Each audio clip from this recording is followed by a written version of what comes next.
we announced that our party leader, His Excellency GACHAGUA, will return to the nation on Thursday, 21st August at noon from the United States.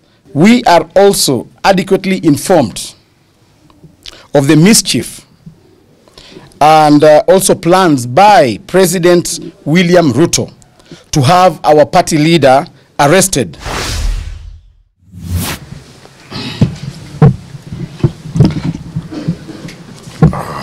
Thank you, Honorable John Matthew.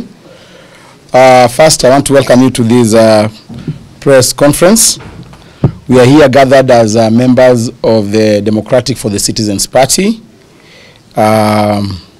We have leaders from across the country, and we'd like to issue the statement as follows.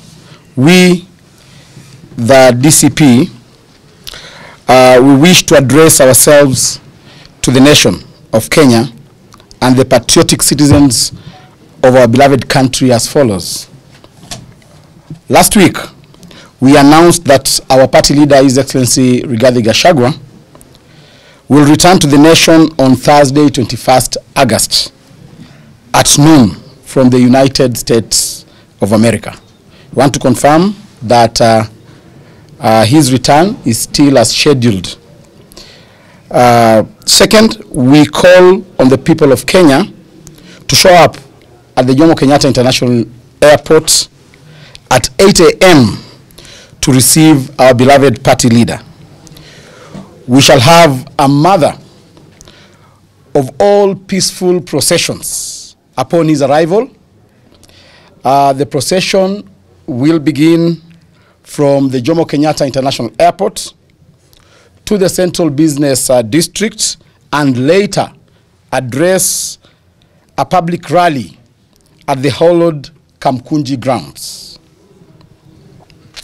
The police are hereby notified to provide security, and they should not dare to demonstrate against the people of Kenya.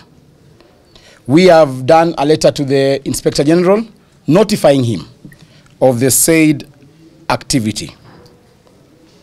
We confirm that indeed we will, and as a party and as the people of Kenya, we shall gather at Jomo Kenyatta International Airport starting from 8 a.m. This is to ensure that we plan ourselves adequately.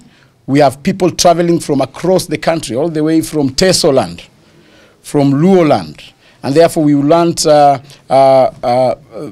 have good organization and protocol at the airport. So we want to ask all our supporters traveling from across the country to be at Jomo Kenyatta International Airport as from 8 a.m.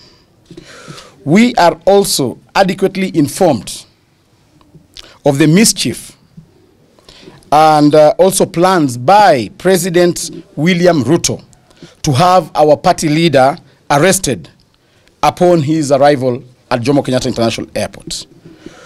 We are also informed that William Ruto is planning to divert his plane to either Kisumu or Mombasa International Airports to arrest him from there. We have encouraged our members to also plan to receive him in those respective airports. We want to be very particular and candid on this matter. Take notice that any attempt to arrest Honorable His Excellency GACHAGUA once he lands in the country will be met by our supporters across the country. We have asked our supporters to be on standby. We remember when His Excellency GACHAGUA was impeached, he implored upon his supporters to remain calm and resort to singing. This time round, the song will be of a different rhythm. Secondly, we have had President William Ruto and his choir dream that he has been invited by President Trump to the United States of America.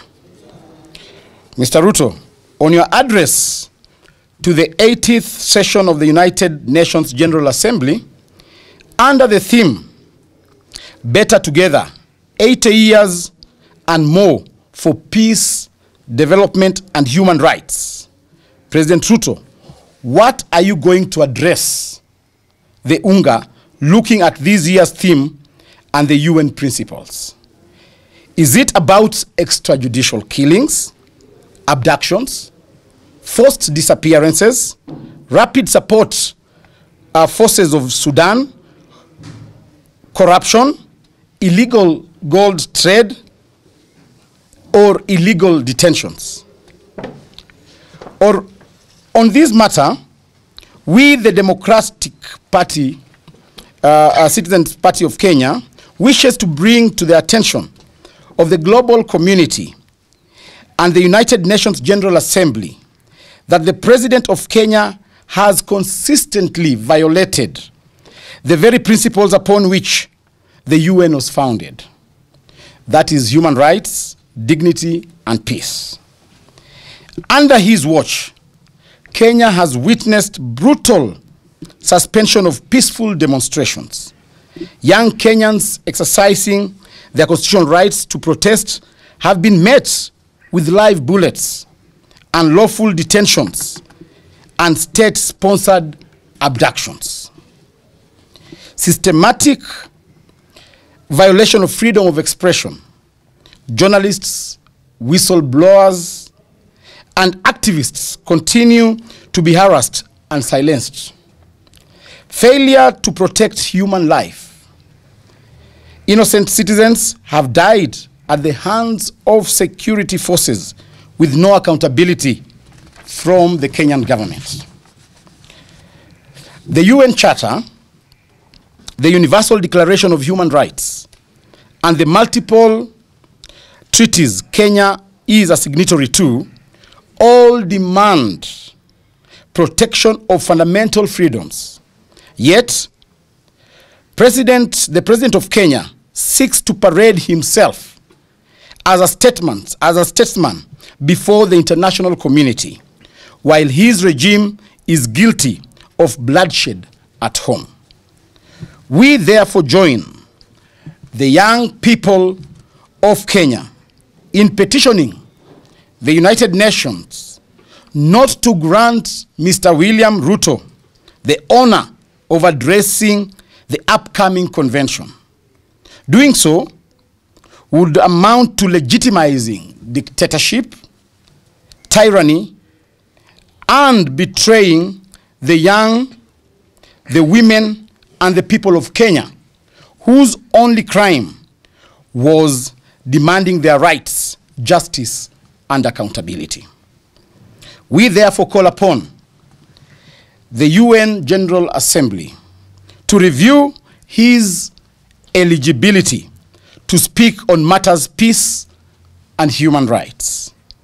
We strongly call on the United States of America as the host country to consider declaring him persona non grata in line with international practices on leaders who trample human rights. We demand that the global civil society and partner nations join in boycotting and condemning any platform extended to Mr. William Samoei Ruto. The United Nations must stand with the people of Kenya, not oppressors. History will judge harshly any institution that enables authoritarianism to thrive under the guise of diplomacy. End of statement.